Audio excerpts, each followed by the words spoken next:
এবার মুসা নবী যেই মাত্র আল্লাহর কাছে ডাক দেয়া কয়, আল্লাহ গো,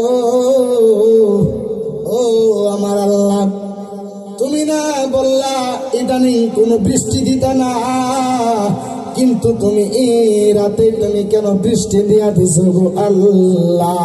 আমি তো ওটার কাছে বড় লজ্জিত হয়ে গেছি। বন্ধুরে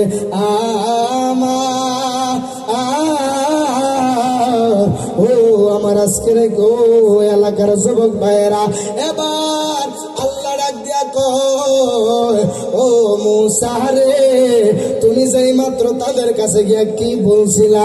এবার মুসা নবী ডাক দিয়া কয়, ও আমার আল্লাহ গো, আমি তো তাদের কাছে গিয়া বলছিলাম আপনি ইদানিং কোনো বৃষ্টি দিবেন না, আপনি বৃষ্টি দিবেন কয়েক বছর পরে। এবার আল্লাহ ডাক দিয়া কয়, ও মুসা রে, তারা কি কইছিল? এবার মুসা নবী ডাক দিয়া কয়, ও আল্লাহ গো, তারা তো সবাই আলহামদুলিল্লাহ কইছিল। এবার আল্লাহ ডাক দিয়া কয়, ও মুসা রে, তারা যখন আলহামদুলিল্লাহ বলছে, আমি আল্লাহর কুদরতের মধ্যে রে একটা জাত উঠে গেছে। আমি আল্লাহ এই জোয়ারের কারণে এদিন রাতেই তাদেরকে বৃষ্টি দিতে বাধ্য হয়েছে। আরেকটু জবান খুলে বলেন আল্লাহু আকবার। তারা কি কইছিল? আলহামদুলিল্লাহ কইছে। ও মুসা রে, তারা যখন আলহামদুলিল্লাহ কইছে, কইতে দিরি আমি আল্লাহর রহমতের জোয়ার একটা জোশ উঠে গেছে। যারা বলেন আল্লাহু আকবার। তাইলে শুকরিয়া আদায় করা দরকার আছে না নাই? বলেন। দেখেন শুকরিয়া আদায় করলে যে কেমন লাভ। এবারে মুসা নবী যেই মাত্র আল্লাহরে ডাক দিয়ে কয়, আল্লাহ, আমি তাদেরকে সামনে গিয়ে বলছিলাম আল্লাহ তোমাদেরকে বৃষ্টি দিব,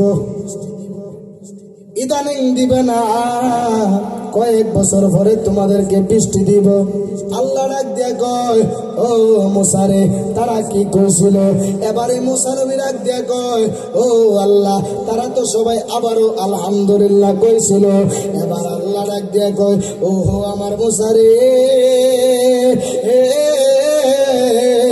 তারা যে মাত্র দ্বিতীয়বার আবার আলহামদুলিল্লাহ কইছে, আমি আল্লাহ তাদের এই আলহামদুলিল্লাহ বলার পরে আমি আল্লাহর কাছে এত মজা লাগছে, আল্লাহ আকবার জোরে বলবেন, এত মজা লাগছে রে,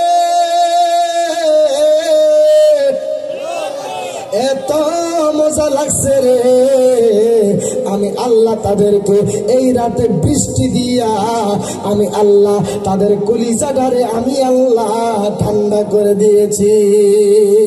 আর একটু জবান খুলে বলেন না আল্লাহু আকবার।